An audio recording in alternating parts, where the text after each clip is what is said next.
বছরের পর বছর খালি পড়ে আছে সরকারি টাকায় নির্মিত বিশাল ভবন। প্রকল্পের নামে ভারী হচ্ছে পকেট, প্রভাব পড়ছে জনকল্যাণমূলক কাজে। জরিপের ফাঁক ফোকরে দখল হচ্ছে খাল। মিনিকেটে বাড়ছে 4 টাকা 5 টাকা, 2800 বাড়ছে 4 টাকা 5 টাকা। বাজার যদি নিয়ন্ত্রণে আনতে হয় একমাত্র মেইলেই তাদের তদারকি করতে হবে। মজুতদারের দৌরাত্মে আবারও ভরা মৌসুমে চালের বাজারে অস্বস্তি। সপ্তাহ ব্যবধানে বস্তায় দাম বেড়েছে 300 টাকা। মিলারদের উপর নজরদারি চান আড়তদাররা। বিপদসীমার উপরে বইছে যমুনা। সিরাজগঞ্জ সহ উত্তরের বিভিন্ন জেলায় বন্যা পরিস্থিতির অবনতি। 3 দফায় দুর্যোগে বিপর্যস্ত সিলেট, হাজার কোটি টাকা ক্ষতির দাবি।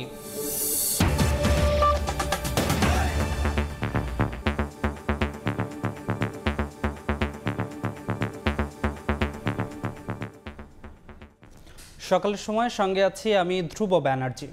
প্রকল্পের উপযোগিতা যাচাই না করেই নির্মিত শত কোটি টাকার সরকারি ভবন পড়ে আছে বছরের পর বছর। আবার কিছু ভবন বিনা অনুমতিতে তৈরির সময় কর্তৃপক্ষের টনক নড়লে বন্ধ রাখা হয় নির্মাণ কাজ। রাজধানীতে সরকারি এসব প্রকল্প বাস্তবায়নে যেন শুধুই পকেট ভারী হচ্ছে অসাধু এক শ্রেণীর অসাধু চক্রের। এ থেকে বেরিয়ে আসতে পরিকল্পনা কমিশনকে আরও কঠোর হওয়ার পরামর্শ বিশেষজ্ঞদের। আলামিন তুষারের রিপোর্ট।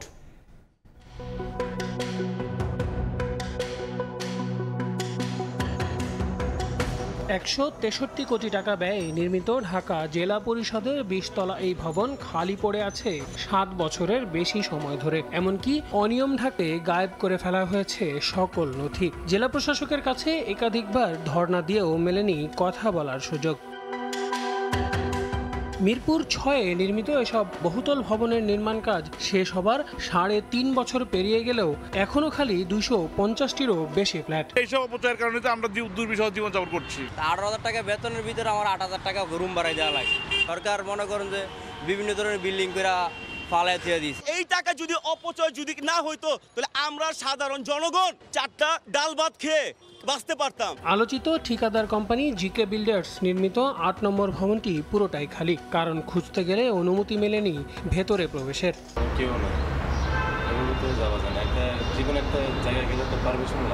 নানান অবকাঠামোগত উন্নয়নের ভিড়ে লুকিয়ে থাকা যে টাকার অপচয় তার প্রমাণ এই খালি বিল্ডিং।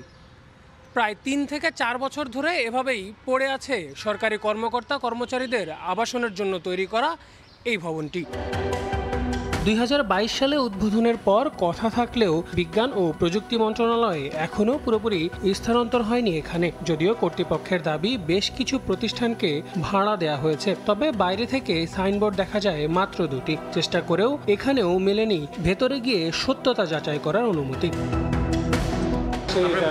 সেখান থেকে ডিসি স্যারের কাছ থেকে ওনার লোক আছে, ওখান থেকে নিয়ে আসা আপনি অনুমতি নিতে দায়িত্বে থাকা জাতীয় বিজ্ঞান ও প্রযুক্তি জাদুঘরের পরিচালকের সঙ্গে দেখা করতে গেলে তিনিও অন ক্যামেরা কথা বলতে চাননি। কত স্কয়ার ফিট এটা স্পেস আছে, কতটুকু ভাড়া দেওয়া হয়েছে, কতটুকু আনইউজড আছে, এই বিষয়গুলো এক্সাক্ট আমার এই তথ্যগুলো দরকার। আপনি কিন্তু এমনিতে হয়তো সার্চ বইলে আমরা দিতে পারি যে এই আছে, কিন্তু এই যে ওরালি আমাকে দেওয়া এটা না, এটা আমি স্পেস এতে কি বলে আপনাদের আমি তৈরি চাই। ঠিক পাশেই থাকা ডাক ভবনেও এখনও খালি পড়ে আছে প্রায় 53,000 স্কয়ার ফিট জায়গা। গৃহায়ণ ও গণপূর্ত মন্ত্রণালয় সময় মতো নির্মাণ কাজ শেষ করে সংশ্লিষ্ট বিভাগকে বুঝিয়ে দিয়েছে। জনগণের রাজস্বের টাকার এমন অপচয় অচিরেই দেশের সার্বিক অর্থনীতিতে বিরূপ প্রভাব ফেলতে পারে বলে মনে করছেন বিশেষজ্ঞরা। এই মুহূর্তে সরকারের অনেক জনকল্যাণ গুরুত্বপূর্ণ প্রকল্প এই সমস্ত ফেনিয়ে ওঠা দুর্বৃত্তায়নের প্রকল্পের কারণে মুক্তব্য পড়ছে। সমীক্ষা, নির্মোহ সমীক্ষার মাধ্যমে প্রকল্পের যথাযথ নিরূপণ ছাড়া প্রকল্পগুলো করতে না দেওয়া, যারা এগুলো করেছে তাদের জবাবদিহিতার আওতায় আনা এবং এখনই এই প্রকল্পগুলোর মূল্যায়ন করে কি করে এগুলি বাস্তবমুখী কার্যকর ব্যবহার নিশ্চিত করা যায় সেই কাজটা করা। উন্নয়নের অগ্রযাত্রায় এগিয়ে যাওয়া এই দেশের প্রতিটি প্রকল্প যেন হয় জনবান্ধব। কেউ যেন নিজের স্বার্থ হাসিলের জন্য দেশের সম্পদ নষ্ট করতে না পারে, এমনটাই চাওয়া সংশ্লিষ্টদের। আল আমিন তুষার, সময় সংবাদ, ঢাকা। ব্যক্তি প্রতিষ্ঠান কিংবা সরকারি সংস্থা একে একে সবাই মিলেই যেন নেমেছে খাল দখলের মহোৎসবে। নানা বাহানায় দখল হয়েছে রাজধানীর কল্যাণপুর খালের শাখাগুলো। এতে অল্প বৃষ্টিতেই আশেপাশে জমছে কোমর পানি। সিএস খতিয়ান আর সিটি জরিপের অসামঞ্জস্যতা এসব শাখা খাল। নগর কর্তৃপক্ষের বার্তা, এই সিএস জরিপ ধরেই উদ্ধার হবে ঢাকার খাল।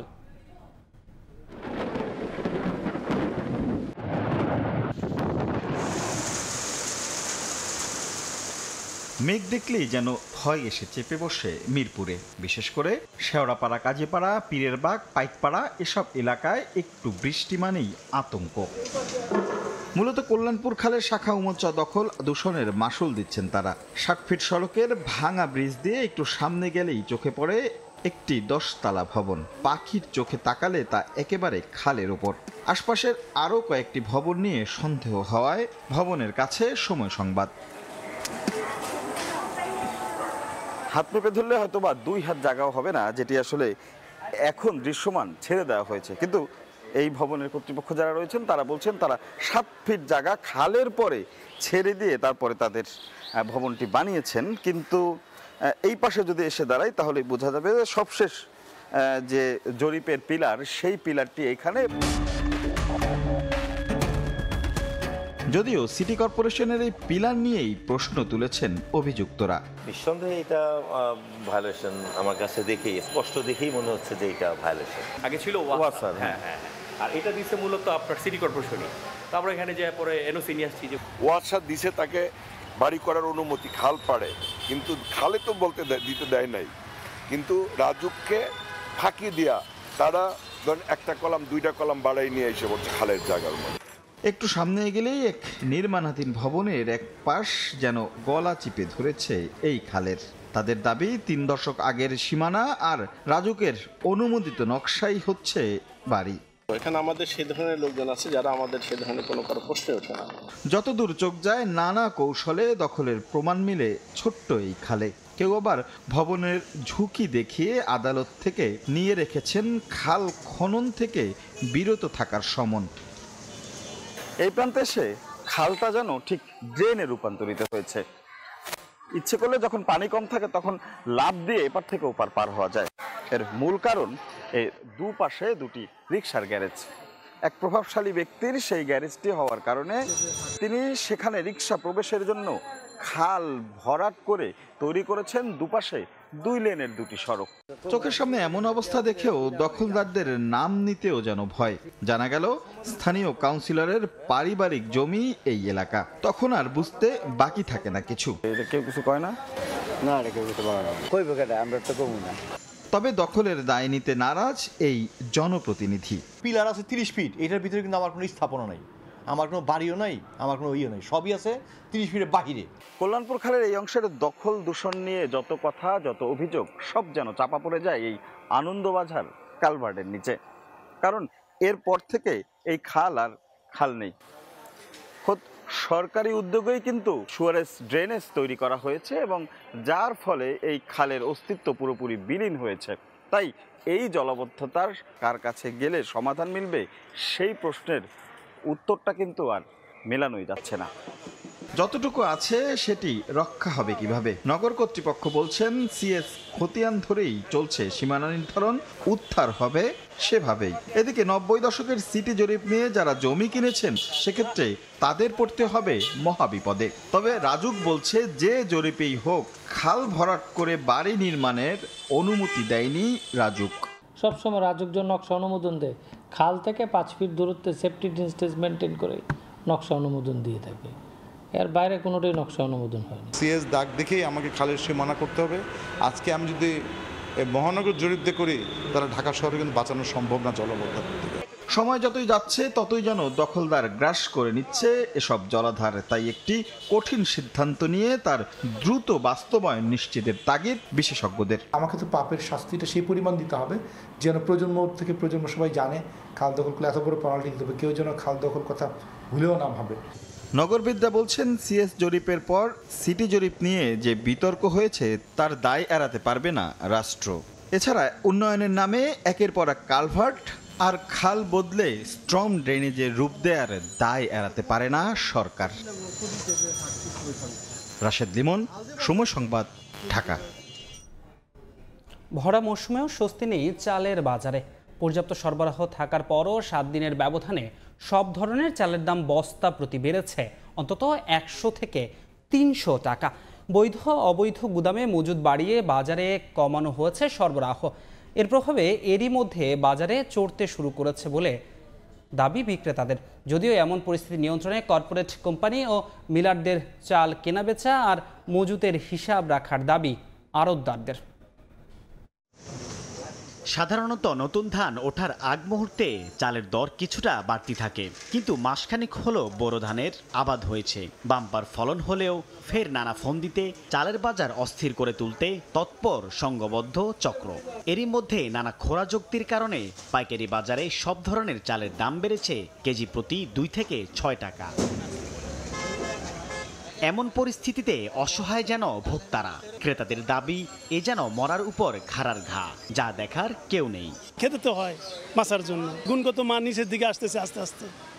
আগে যেটা খেতাম না, নিতাম না, এখন সেদিকে হাত যায়, চোখ যায়, বাধ্য হয়। মানুষ চাল, ডিম বা আপনার শাকসবজি এগুলো খেয়ে বেঁচে থাকবে, তার উপায় নেই। চালের দাম তো মনে করেন দিন দিন বাড়তেই আছে, এইভাবে বারণে আমরা কিভাবে চলব? রাজধানীর মোহাম্মদপুর কৃষি মার্কেট কাঁচা বাজারে 1 সপ্তাহ আগেও 1 কেজি মোটা পাইজাম চালের কেজি বিক্রি হয়েছে 46 থেকে 48 টাকা, আর বর্তমানে 53 থেকে 54 টাকা। মিনিকেট 72 টাকা কেজি, আর 8 থেকে 10 টাকা কেজি বেড়ে 90 টাকায় ঠেকেছে বাসমতি চাল। বেশি বাড়ছে বাসমতিতে 8 টাকা 10 টাকা, আর মিনিকেটে বাড়ছে 4 টাকা 5 টাকা, 2800 বাড়ছে 4 টাকা 5 টাকা। বাজার যদি নিয়ন্ত্রণে আনতে হয় একমাত্র মেইলেই তাদের তদারকি করতে হবে। এই খুচরা বাজার দরে আর 2000 1000 জরিমানা করে খুচরা বাজারে লাভ নাই। বৈধ আর অবৈধ গুদামে মজুদ বাড়িয়ে বাজারে কমিয়েছে সরবরাহ, যার প্রভাব বাজারে বলছেন আড়তদাররা। তাদের দাবি সপ্তাহের ব্যবধানে মোটা চাল বস্তায় মিলাররা দাম বাড়িয়েছে 50 টাকা, আর চিকন চালে সর্বোচ্চ 250 থেকে 300 টাকা। অজুহাত ধানের দাম বৃদ্ধি, পরিবহন ভাড়া বাড়ানো সহ কর্পোরেট কোম্পানির দৌরাত্ম্য। মিলাররা আপনার ধান কিনতেছে বেশি দামে ধান কিনলে তো উৎপাদন খরচ এমনিতেই বাড়বে, তারপর দাম বাড়ছে। আর এখন বস্তার গায়ে দাম লেখা আছে, ঠিক আছে। এখন সরকার যদি তদারকি করে মিলে দামটা কেন বাড়তেছে, তাহলে আমাদের জন্য ভালো।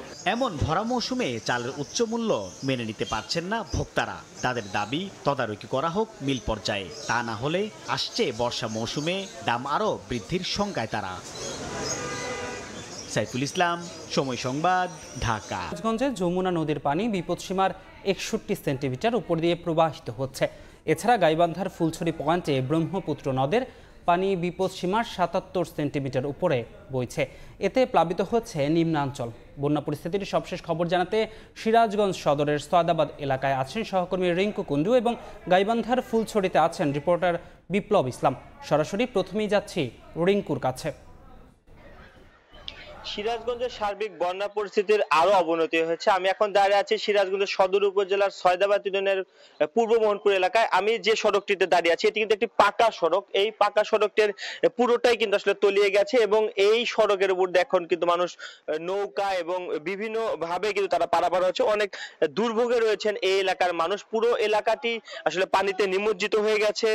পুরো এলাকা, এই এলাকাতে যারা বসবাস করে তাদের ঘর বাড়িতে পানি উঠে, তারা কিন্তু পাশে বাঁধে উঁচু স্থানে কিন্তু আশ্রয় নিয়েছে এবং তাদের সাথে কথা হয়েছে। বানবাসীরা যেটি বলছে যে তাদের দুর্গত মানুষের খাবার পানির কিন্তু তীব্র সংকট দেখা যাচ্ছে। সেই সাথে অনেকেরই গবাদি পশু রয়েছে, সেই সকল গবাদি পশু নিয়েও কিন্তু আসলে তারা দুর্ভোগে পড়েছেন। গৌখাদ্যেরও কিন্তু একটি সংকট দেখা দিয়েছে। এছাড়া যমুনা নদীর তীরবর্তী যে 5টি উপজেলা রয়েছে, যেহেতু যমুনা নদীর পানি সিরাজগঞ্জ পয়েন্টে বিপদসীমার 61 সেন্টিমিটার উপর দিয়ে প্রবাহিত হচ্ছে, সেজন্য কিন্তু আসলে এই যে 5টি উপজেলা বন্যা দুর্গতদের দুর্ভোগ কিন্তু আসলে বেড়েই চলেছে। সেই সাথে বেশ কয়েকটি শিক্ষা প্রতিষ্ঠান, এই 5টি উপজেলা শিক্ষা প্রতিষ্ঠানগুলোতে পানি ওঠায় 51টি সরকারি প্রাথমিক বিদ্যালয় কিন্তু আসলে বন্ধ ঘোষণা করেছে কর্তৃপক্ষ। সেই সাথে এই যে বানবাসী মানুষের দুর্ভোগ, তারা কিন্তু যেটি বলছে যে তারা কিন্তু এই এলাকাটিতে এখনো ত্রাণ তৎপরতা শুরু হয়নি। তবে জেলা প্রশাসন যেটি জানিয়েছেন যে 5টি উপজেলায় কিন্তু বন্যা কবলিত 5টি উপজেলায় 60 মেট্রিক টন জিআর এর চাল কিন্তু আসলে বরাদ্দ দেওয়া হয়েছে। আমরা যদি একটু দেখি যে এই এলাকার একটি বসত বাড়ি যদি আপনাকে একটু দেখাতে চাই যে বসতবাড়ির চিত্র, পুরো ঘরে আসলে পানি উঠে গেছে, পুরো তাদের যে রান্নার ঘর, টিউবওয়েল, বাথরুম সবই কিন্তু আসলে পানিতে তলিয়ে আছে। এই যে তাদের জিনিসপত্র, অর্থাৎ ঘরের জিনিসপত্রগুলো উঁচু করে তারা কিন্তু আসলে খুবই কষ্টে দিনাতিপাত করছে, রান্না বান্না খাওয়া দাওয়া, সেই বাচ্চাদের নিয়ে আসলে খুবই কষ্টে রয়েছেন বলে জানিয়েছেন আমাদেরকে বানবাসীরা। এই যে চিত্রটি দেখছেন, এটির ছাড়াও কিন্তু আমি যদি এলাকার ভিতরের যদি চিত্র বলি, সেটি কিন্তু আরো দুর্ভোগের চিত্র আমরা দেখবো, যে সেই বসতবাড়িগুলোতে আরো প্রায় পানিতে তলিয়ে যায়, কিন্তু সেই সকল বাসিতে আসলে সম্ভব হয়নি, যেহেতু এই বাসাটায় কিছুটা পানি এখনো রয়েছে, সেই জন্য কিন্তু তারা কিন্তু বেচারা সবকিছু উঁচু করে কিন্তু তারা আসলে খুবই কষ্টে দিনাতে পারছে। তো এক কথা বলা যায় যে সিরাজগঞ্জের সার্বিক বন্যা পরিস্থিতি আরো অবনতি হচ্ছে, সেই সাথে বন্যা কবলিতদের দুর্ভোগ কিন্তু বাড়ছে। তো এই ছিল সিরাজগঞ্জ থেকে আমার কাছে বন্যা পরিস্থিতির সবশেষ খবর। আমরা এখন চলে যাচ্ছি গাইবান্ধার খবর জানতে, সেখানে রয়েছে আমাদের সহকর্মী বিপ্লব ইসলাম। গাইবান্ধার ব্রহ্মপুত্র ও ঘাঘট নদীর পানি কিন্তু আজকে কিছুটা কমে বন্যা পরিস্থিতির কিছুটা উন্নতি হয়েছে, যদিও আজকেও কিন্তু ব্রহ্মপুত্র নদের যে পানি সেটি কিন্তু বিপদসীমার ৭৭ সেন্টিমিটার উপর দিয়ে বইছে। পাশাপাশি ঘাঘট নদীর পানিও কিন্তু ২৭ সেন্টিমিটার বিপদসীমার উপর দিয়ে বইছে। এই দুটি নদীর পানি কিন্তু আমরা দেখেছি যে গেল ৫ দিন থেকে একেবারে বিপদসীমার উপর দিয়ে বইছে, যে কারণে কিন্তু জেলার যে ৫টি উপজেলা রয়েছে, সদর, সাগাটা, ফুলছড়ি এবং সুন্দরগঞ্জ, এই উপজেলাগুলোর কিন্তু লক্ষাধিক পরিবার পানিবন্দী হয়ে আছে এবং এই সকল পরিবারের বাড়িঘর কিন্তু একেবারে পানির নিচে ডুবে আছে, যে কারণে এই লক্ষাধিক পরিবার পরিজন নিয়ে তারা কিন্তু মানবেতর জীবনযাপন করছে। পাশাপাশি বিদ্যালয়গুলোতে কিন্তু পানি উঠেছে, যে কারণে ইতিমধ্যেই ৭৪টি প্রাথমিক বিদ্যালয় এবং 10টি মাধ্যমিক বিদ্যালয় কিন্তু বন্ধ ঘোষণা করা হয়েছে। এই বিদ্যালয়গুলোতে কিছু কিছু বিদ্যালয়ে আশ্রয় কেন্দ্র করা হয়েছে, যেখানে কিছু কিছু বন্যাত্ম মানুষ আশ্রয় নিয়েছেন। যদিও আমরা দেখেছি এবার আশ্রয় কেন্দ্রগুলোতে কিন্তু মানুষজনের উপস্থিতি খুব একটি নেই, তারা বাড়ির পাশে যে উঁচু স্থান কিংবা ভিটা কিংবা বাঁধের উপরে তারা কিন্তু আশ্রয় নিয়েছেন। তারা যেটি বলছেন যে সহায় সম্বল রেখে তারা বাসা থেকে যেতে পারছেন না, যে কারণে কিন্তু তারা আশ্রয় কেন্দ্রে যাননি। একেবারেই তাদের যে বন্যাত্ম ডুবান্ত বাড়িঘর, সেই বাড়িঘরে কিন্তু তারা খেয়ে না খেয়ে মানবেতর জীবনযাপন করছেন। তারা যেটি বলছেন যে গেল 5 দিন হলে তারা বন্যার পানিতে ভাসছেন, বন্যার পানিতে ডুবে আছেন, কিন্তু প্রশাসনের পক্ষ থেকে এ পর্যন্ত তাদের যে উদ্ধার তৎপরতা, তাদের যে গবাদি পশু স্থানান্তরের তৎপরতা, পাশাপাশি তাদের মধ্যে যে ত্রাণ তৎপরতা, এটি কিন্তু একেবারেই খুবই সীমিত, এটি করা হচ্ছে না, যে কারণে তারা কিন্তু সেই চর থেকে 15-20 কিলোমিটার নৌকায় যে তাদের বাজার থেকে যে তাদের প্রয়োজনীয় নিত্য প্রয়োজনীয় খাবার জিনিসপত্রাদি সেটা কিন্তু তারা সংগ্রহ করতে পারছেন না, যে কারণে তারা কিন্তু অনেকটা কষ্টের মধ্যে জীবনযাপন করছেন। আমরা দেখেছি যে এই বন্যাত্ম এলাকাগুলোতে কিন্তু শুকনো খাবার এবং গোখাদ্য সহ বিশুদ্ধ পানির কিন্তু তীব্র সংকট ধারণ করেছে। এই সকল এলাকার মানুষ চরম দুর্ভোগের মধ্যে রয়েছে। পাশাপাশি আমরা দেখছি যে এখনও কিন্তু জেলার বিভিন্ন উপজেলার এই যে রাস্তাঘাট, আমি যদি একটু দেখাতে চাই, যে এরকম রাস্তাঘাট কিন্তু পানির নিচে তলিয়ে আছে, যে কারণে যোগাযোগ ব্যবস্থাও কিছুটা বিচ্ছিন্ন হয়ে পড়েছে। বিভিন্ন স্থানের যাতায়াত ব্যবস্থা একেবারেই ভেঙে পড়েছে। আরেকটি বিষয় হচ্ছে যে গাইবান্ধা যে শহররক্ষা বাঁধ, এই শহররক্ষা বাঁধেরও কিন্তু বেশ কয়েকটি ঝুঁকির মধ্যে পড়েছে। ব্রহ্মপুত্রের যে বাঁধ সেটিও কিন্তু বেশ কয়েকটি পয়েন্টে ঝুঁকির মধ্যে পড়েছে। গতকালও কিন্তু লিকেজ দিয়ে পানি বের হয়েছে, যদিও পানি উন্নয়ন বোর্ড দাবি করছে সেগুলি মেরামতে তারা কাজ করছে। এই ছিল গাইবান্ধার বন্যা পরিস্থিতির সর্বশেষ খবর। সরাসরি যুক্ত ছিলাম সিরাজগঞ্জ এবং গাইবান্ধা থেকে। সিলেটে চলতি মৌসুমে 1 মাসে 3 দফা বন্যায় আর্থ, সামাজিক ও মানবিকভাবে ব্যাপক ক্ষতি হয়েছে। ঘরবাড়ি, রাস্তাঘাট, বাঁধ, মৎস্য, কৃষি, স্বাস্থ্য খাতে ক্ষতির পরিমাণ 1000 কোটি টাকা ছাড়িয়ে গেছে বলে জানিয়েছেন সংশ্লিষ্টরা। ইকরামুল কবিরের প্রতিবেদন, ছবি তুলেছেন নওশাদ আহমেদ চৌধুরী। বাঁধ ভেঙে ঢুকছে পানি, নদী উপচে ভাসিয়ে দিয়েছে সিলেট।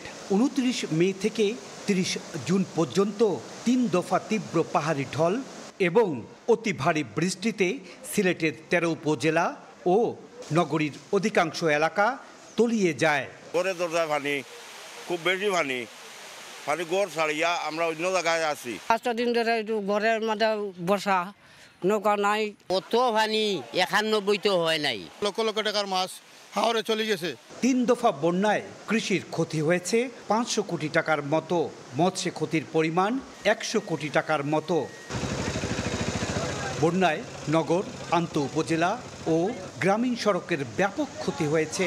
13 উপজেলা ও নগরীর ক্ষতিগ্রস্ত সড়ক মেরামতে 500 কোটি টাকার মতো লাগবে। এছাড়া সুরমা ও কুশিয়ারা নদীর 25.5 কিলোমিটার বাঁধ ক্ষতিগ্রস্ত হয়েছে, যা সংস্কারে আরও 20 কোটি টাকার মতো লাগবে। কাজগুলো যেহেতু আমরা মাটি দিয়ে স্ট্রেংথ বাড়াইতে পারি নাই, পরে আবার এটা ভেঙে গেছে। তাই এখন যেটা আছে যে পানির লেভেলটা একটু কমলে পরে আমরা তাৎক্ষণিকভাবে এটা করে ফেলব। ঢলের পানিতে সীমান্তবর্তী বিভিন্ন উপজেলায় 1.5 লক্ষের মতো ঘরবাড়ি নষ্ট হয়েছে। 1 মাসেরও বেশি সময় ধরে এই গ্রামের বাসিন্দারা পানিবন্দী হয়ে বিপর্যস্ত অবস্থার মধ্যে আছেন। এই অবস্থা থেকে মুক্তি চাচ্ছেন সকলে। সিলেটের কোম্পানিগঞ্জের গুচ্ছগ্রাম থেকে ইকরামুল কবির, সময় সংবাদ। ময়মনসিংহ অঞ্চলের 6 জেলার সরকারি বিভিন্ন দফতরের কাছে বিদ্যুৎ বিল বকেয়া 96 কোটি টাকার বেশি। বিদ্যুৎ বিভাগ ব্যক্তি ও বেসরকারি প্রতিষ্ঠানে বিল আদায়ে কঠোর হলেও সরকারি দফতরগুলোর ব্যাপারে উদাসীন। এতে বকেয়া বিলের পরিমাণ পাহাড় সমান হচ্ছে। তবে পিডিবি বলছে শিগগিরই কঠোর ব্যবস্থা নেওয়া হবে। হোসেন আলীর ক্যামেরায় ওবায়দুল হকের রিপোর্ট। বৈরী আবহাওয়ায় ঘরে কুপিবাতি জ্বালিয়ে গৃহস্থালির কাজ করছেন রাবেয়া আক্তার। বিদ্যুৎ বিল বকেয়া থাকায় গত 27 জুন থেকে বিচ্ছিন্ন ময়মনসিংহের ঈশ্বরগঞ্জের কাকনহাটি গ্রামের কাঠমিস্ত্রি আলাল মিয়ার বাড়ির বিদ্যুৎ সংযোগটি। কষ্ট হইতাছে আর কি, লাইন কাটতে দিছি। বকেয়া থাকায় দিনমজুর এই পরিবারটির বিদ্যুৎ সংযোগ বিচ্ছিন্ন করলেও উল্টো চিত্র সরকারি প্রতিষ্ঠানগুলোর বেলায়। সেসব প্রতিষ্ঠানে কোটি কোটি টাকা বছরের পর বছর বকেয়া থাকলেও নির্বিকার বিদ্যুৎ বিভাগ। গত জুনের আগে সরকারি আধা সরকারি প্রতিষ্ঠানে বিদ্যুৎ বিভাগের বকেয়া ছিল 109 কোটি টাকা। এর মধ্যে জুন মাসে বকেয়ার 13 কোটি 48 লাখ টাকা তুলতে পারলেও প্রতিষ্ঠানগুলোতে বকেয়া পড়ে আছে প্রায় 96 কোটি 44 লাখ টাকা। পিডিবি ময়মনসিংহ অঞ্চলের কার্যালয় থেকে পাওয়া তথ্য বলছে বকেয়া সবচেয়ে বেশি স্থানীয় সরকার মন্ত্রণালয়ের বিভিন্ন প্রতিষ্ঠানে। এর মধ্যে শীর্ষে সিটি কর্পোরেশন। এছাড়া কেন্দ্রীয় কারাগার, পাসপোর্ট অফিস, দুদক, পুলিশ, সড়ক বিভাগের কাছেও বকেয়া রয়েছে কয়েক কোটি টাকা। সিটি কর্পোরেশনের কোনো বকেয়া বিল নাই। যেটুকু বকেয়া বিল আছে প্রাক্তন পৌরসভার কিছু বকেয়া বিল ছিল। তো এটি বিদ্যুৎ বিভাগের সাথে আমাদের আলোচনা হয়েছে, তারা মাসে আমাদের একটি কিস্তি করে দিয়েছে। তবে শিগগিরই বকেয়ার ব্যাপারে কঠোর হওয়ার কথা জানালেন পিডিবি ময়মনসিংহ অঞ্চলের প্রধান প্রকৌশলী। জুলাই মাস পড়লো, এখন থেকে আমরা তাদের সাথে যোগাযোগ করব। যদি তারা বকেয়া না দেন তাহলে আমরা তাদের সংযোগ বিচ্ছিন্ন করব। বাংলাদেশ বিদ্যুৎ উন্নয়ন বোর্ড ময়মনসিংহ অঞ্চল থেকে ময়মনসিংহ, শেরপুর, জামালপুর, নেত্রকোনা ছাড়াও কিশোরগঞ্জ ও টাঙ্গাইল জেলায় বিদ্যুৎ সরবরাহ করা হয়। এ 6 জেলায় পিডিবির আবাসিক ও বাণিজ্যিক গ্রাহক প্রায় 13 লাখ। ওবায়দুল হক, সময় সংবাদ, ময়মনসিংহ। দেশে চকলেটের মতো মজাদার পণ্যের বাজার বাড়ছে বছরে 20% করে। বর্তমানে প্রায় 3000 কোটি টাকার অভ্যন্তরীণ বাজারে 80% চাহিদা মেটাচ্ছে দেশীয় কোম্পানি, যাচ্ছে বিদেশেও। এমন দাবি করে উৎপাদকরা বলছেন কাঁচামাল আমদানিতে উচ্চ শুল্ক হার বাধা হয়ে আছে এ শিল্পের সম্প্রসারণের পথে। বিশ্ব চকলেট দিবসে জিন্নাত আরা জশোয়ার রিপোর্ট। ক্যাডবেরি, ক্যান্ডি, ডার্ক ও হোয়াইট চকলেট, নানান নাম, ভিন্ন ধরন ও স্বাদ। দেশের বাজারে চকলেটের রাজত্ব সুপার শপ থেকে শুরু করে অলিগলির দোকানে। চকলেট মানে ছোটদের বায়নার খাবার, এসব ধ্যান ধারণা পাল্টেছে বহুদিন হলো। অনেকেই চকলেটেই করেন মিষ্টিমুখ। চকলেটই দামি উপহার, আবার নাস্তার টেবিলের অংশীদারও মুখরোচক চকলেট। বোনের হ্যাপি বার্থডে দেখেই চকলেট কিনেছি। মা, খালা সবাই, মানে ফ্যামিলি সবাই চকলেট পছন্দ করে। যখনই আমরা বাচ্চাদেরকে নিয়ে কোনো মার্কেটে আসি, ওদের প্রথম নজরই যায় আসলে চকলেটের বক্সের দিকে। ক্রেতাদের যখন চকলেটে এত আগ্রহ, তখন বিক্রেতাদের হিসেব নিকেশ বলছে গেল কয়েক বছর ধরেই বাজারে রমরমা ভাব। বর্তমানে মজাদার এই কনফেকশনারি পণ্যের অভ্যন্তরীণ বাজারের আকার 2800 কোটি টাকা, যা প্রতি বছর বাড়ছে 20% হারে। খুচরা বিক্রেতাদের দাবি বিদেশি ব্র্যান্ডেই এখনো আবদ্ধ বাজারটি। পার মান্থ অন্তত 30 লাখ আমরা চকলেট সেল করি। বাইরের চকলেটটাই রাখি, দেশি ব্র্যান্ড হাতে গোনা 2টো কোম্পানি মাত্র আছে। সুন্দর দেখা যায় যে সমস্ত চকলেট বাহিরের ব্র্যান্ডের চকলেটগুলো ভালো সেল হয়। অবশ্য দেশের উৎপাদন প্রতিষ্ঠানগুলো বলছে ভিন্ন কথা। এক দশক আগে যেখানে চাহিদার 80%ই মিটত আমদানিতে, সেখানে পুরো উল্টে গেছে বর্তমান চিত্র। বাজার সম্প্রসারণে এখন বিশ্বের 80টি দেশে রপ্তানি হচ্ছে দেশীয় ব্র্যান্ডের chocolate. As industry every year more than 20% করে গ্রো করছে। আমরা ছাড়াও আরও বেশ কয়েকজন প্রডিউসার আছেন। আমরা শুধু বাংলাদেশি প্রোডাক্টের মার্কেটিং করছি না, এর পাশাপাশি আমরা বিশ্বের বিভিন্ন দেশে প্রোডাক্ট রপ্তানি করছি। উৎপাদকরা বলছেন কাঁচামাল আমদানিতে উচ্চ শুল্ক হার শিল্পটির কলেবর বৃদ্ধিতে বড় বাধা। সরকার যদি আমদানিকৃত র মেটেরিয়ালের উপরে যদি বন্ড ফ্যাসিলিটি দিয়ে এটাকে ডিউটি ফ্রি করা হয়, তাহলে রপ্তানি আরও বেশি প্রসারিত হবে। দেশে বিদেশে ক্রমবর্ধমান বাজার ধরতে নতুন নতুন উদ্যোগকে এগিয়ে নিতে সরকারকে নীতি সহায়তা দেওয়ার পরামর্শ দিচ্ছেন অর্থনীতিবিদরা। কাঁচামাল হিসেবে যেটা চিনির ব্যবহার এই শিল্পের জন্য যদি শুল্কটা কমানো যায়, কোকো আমদানির ক্ষেত্রে আমি মনে করি যে শূন্য শুল্কের ব্যবস্থা যদি করা যায়, বন্ডেড ওয়্যার হাউসের মতো করে যদি তৈরি করা যায়, তাহলে হয়তো 100% না হলেও 80% তারা কিন্তু দেশের চাহিদা পূরণ করতে পারবে। কাঁচামাল আমদানি সহজীকরণের পাশাপাশি মূলধনী যন্ত্রপাতিতেও বিশেষ সুবিধার দাবি উদ্যোক্তাদের। জিনাতারা জশোয়া, সময় সংবাদ, ঢাকা। কঠোর আইন থাকলেও সরকারের কোনো নিয়ম নীতির তোয়াক্কা না করেই নেত্রকোনার পাহাড়ি অঞ্চলসহ বিভিন্ন এলাকায় লাইসেন্সবিহীন অবৈধ করাত কলে সয়লাব। নির্বিচারে পাহাড়ি বনাঞ্চলের গাছপালা নিধন করছে প্রভাবশালীরা। এ ব্যাপারে পদক্ষেপ অব্যাহত আছে বলে জানিয়েছেন স্থানীয় প্রশাসন ও পরিবেশ অধিদপ্তর। আলপনা বেগমের তথ্য, আবু সুফিয়ানের ছবিতে রিপোর্ট। নেত্রকোনার বিভিন্ন অঞ্চলে যত্রতত্র গড়ে উঠেছে করাতকল, যার বেশিরভাগেরই নেই অনুমোদন। আবার অনুমোদন থাকাগুলোর অনেকটির নবায়ন নেই লাইসেন্স। চলতি বছর নতুন করে 164টি করাতকলের আবেদন করা হলে যাচাই বাছাই টেকে 77টি, তবে পরিবেশের ছাড়পত্র পায় মাত্র 2টি। এর বাইরে আবেদনবিহীন আছে আরও 105টি। 2017 সাল থেকে এ পর্যন্ত করাতকলগুলোতে বিভিন্ন সময়ে ভ্রাম্যমাণ আদালত অভিযান চালালেও আইন মানছেন না কেউ। পাহাড়ি উপজেলা দুর্গাপুর ও কলমাকান্দায় অবাধে বনের কাঠ কেটে অবৈধ করাতকলে পাঠায় অসাধু চক্র। এতে উজাড় হচ্ছে পাহাড়ি অঞ্চলের বনাঞ্চল। পাহাড়ি এখানে কোনো মাল নাই, এটা দেশি মাল। অপরিকল্পিত বনায়নের জন্য পরিবেশের খুবই খারাপ অবস্থা, অতি অনাবৃষ্টি সহ বিভিন্ন ধরনের ক্ষতি হচ্ছে পরিবেশের। বনাঞ্চল রক্ষায় জনবল সংকট সহ বিভিন্ন সমস্যার অজুহাত বন বিভাগের। তবে অবৈধ করাতকল বন্ধ ও বনাঞ্চল রক্ষায় যৌথভাবে কাজ করার আশ্বাস স্থানীয় প্রশাসন ও পরিবেশ অধিদপ্তরের। খুব নগণ্য সংখ্যক এখন জনবল নিয়ে আমাদের কাজ করতে হইতেছে, এবং সেই জন্য আমরা এটা ইচ্ছা থাকা সত্ত্বেও কিন্তু আমরা সেইভাবে পারতেছি। বেশ কিছু আমাদের অবৈধ করাতকল আছে, আমরা এটার বিষয়ে তাদেরকে আহ্বান করেছি যে তারা নিয়ম মেনে লাইসেন্স করে। জেলা প্রশাসন বন বিভাগের সমন্বয় করে অবৈধ করাতকল বিরুদ্ধে বিভিন্ন ধরনের অভিযান বা মোবাইল কোর্ট অব্যাহত রয়েছে। নেত্রকোনার 10 উপজেলার আনাচে কানাচে সব মিলিয়ে 329টি করাতকল রয়েছে। এর মধ্যে 60টির লাইসেন্স থাকলেও নবায়নকৃত মাত্র 28টি। সময় সংবাদ, নেত্রকোনা। ভরা মৌসুমে মৌলভীবাজারের পানপুঞ্জিগুলোতে ব্যাপক আকারে ছত্রাকনাশক রোগের প্রাদুর্ভাব দেখা দিয়েছে। এতে খাসিয়া পানের উৎপাদন ব্যাহত হচ্ছে। ক্ষতির মুখে পাহাড়ের পান চাষিরা।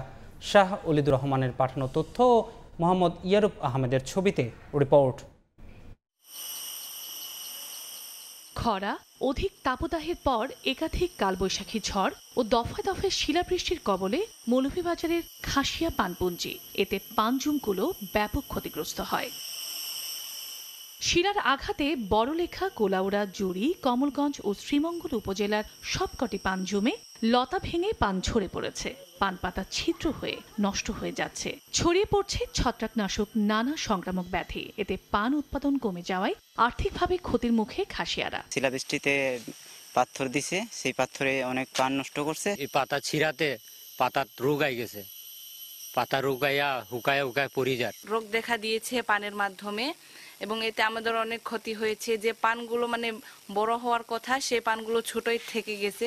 ঋণে জর্জরিত খাসিয়াদের আর্থিক সহায়তার দাবি জানালেন বৃহত্তর সিলেট খাসি সোশ্যাল কাউন্সিলের সাধারণ সম্পাদক আর কৃষি সম্প্রসারণ অধিদপ্তর ছত্রাকনাশক ওষুধ প্রয়োগের পরামর্শ দিয়েছেন। লাভের আশায় বিভিন্ন জায়গা থেকে ঋণগ্রস্ত, কিন্তু এবারের যে শিলাবৃষ্টির কারণে তা কিন্তু পুরোপুরি বলা যায় রাস্তায় নেমে গেছে। যারা কৃষি বিভাগে আছেন তারা সাহায্য করেন, তাইলে আমাদের যে পান চাষিরা উপকৃত হবে। বর্জ্য মিক্সার তৈরি করে পেস্ট আকারে ব্যবহার করা, অথবা বাজারে ছত্রাকনাশক কিনতে পাওয়া যায়, সেটা অনুমোদিত মাত্রায় প্রয়োগ করে এটা দমন করার জন্য আমি পরামর্শ দিব। সিলেট অঞ্চলে ৮৩টির মধ্যে ৭৩টি খাসিয়াপুঞ্জি মৌলভীবাজার জেলায়, আর পান চাষের সঙ্গে যুক্ত রয়েছেন ২৫,০০০ খাসিয়া শ্রমিক। সময় সংবাদ, মৌলভীবাজার। ইরানের প্রেসিডেন্ট হিসেবে নির্বাচিত হওয়ার পর শনিবার প্রথম সমাবেশে যোগ দেন মাসুদ পেজেশকিয়ান। এ সময় তিনি জনগণের জন্য কাজ করার প্রতিশ্রুতি দেন এবং তাকে নির্বাচিত করার জন্য ধন্যবাদ জানান। মাসুদ পেজেশকিয়ান ইরানের প্রেসিডেন্ট হিসেবে নির্বাচিত হওয়ার পর শনিবার প্রথম সমাবেশে যোগ দেন। সংস্কারপন্থী এ নেতাকে শুভেচ্ছা জানাতে এ সময় ভিড় করেন তার সমর্থক, শুভাকাঙ্ক্ষীরা। ভিড় ঠেলে মঞ্চে হাজির হয়ে তিনি জনগণের কথা শোনার প্রতিশ্রুতি দেন। ইরানের নতুন অধ্যায়ের সূচনার জন্য জনগণকে ধন্যবাদ জানান তিনি। ইরানের সর্বোচ্চ নেতা আয়াতুল্লাহ খামেনিও জয়লাভের পর অভিনন্দন জানিয়েছেন মাসুদ পেজেশকিয়ানকে। শনিবার বিকেলে তার সঙ্গে সাক্ষাৎ করেন। খামেনি আশা প্রকাশ করেন নির্বাচিত প্রেসিডেন্ট দেশের উন্নয়নে পদক্ষেপ নেবেন এবং তাকে পরামর্শ দেবেন। নবনির্বাচিত প্রেসিডেন্টকে অভিনন্দন জানিয়েছেন বিশ্বের বিভিন্ন দেশের রাষ্ট্র ও সরকার প্রধান। চীনা প্রেসিডেন্ট শি জিনপিং, রুশ প্রেসিডেন্ট ভ্লাদিমির পুতিন, ভারতের প্রধানমন্ত্রী নরেন্দ্র মোদী, সৌদি যুবরাজ এবং পাকিস্তানের পাশাপাশি কুয়েত, সংযুক্ত আরব আমিরাত, ওমান, সিরিয়া সহ বিভিন্ন দেশ থেকে পেয়েছেন অভিনন্দন বার্তা। এদিকে ২২ জুলাই থেকে ৫ আগস্টের মধ্যে ইরানের নতুন প্রেসিডেন্টের দায়িত্ব গ্রহণ অনুষ্ঠান হতে পারে বলে জানিয়েছে ইরানি গণমাধ্যম। শপথ গ্রহণ অনুষ্ঠানে বিদেশি অতিথিদের আমন্ত্রণ জানানো হবে বলেও জানা গেছে। হাফসাতুন্নেসা, সময় সংবাদ। এ পর্যায়ে শীর্ষ সংবাদগুলো জানিয়ে দিচ্ছি আরেকবার। বছরের পর বছর খালি পড়ে আছে সরকারি চাকায় নির্মিত বিশাল ভবন। প্রকল্পের নামে ভারী হচ্ছে পকেট, প্রভাব পড়ছে জনকল্যাণমূলক কাজে। জরিপের ফাঁক ফোকরে দখল হচ্ছে খাল এবং বিপদসীমার উপরে বইছে যমুনা ও ব্রহ্মপুত্র। সিরাজগঞ্জ, গাইবান্ধা সহ উত্তরের বিভিন্ন জেলায় বন্যা পরিস্থিতির অবনতি। ৩ দফায় দুর্যোগে বিপর্যস্ত সিলেট।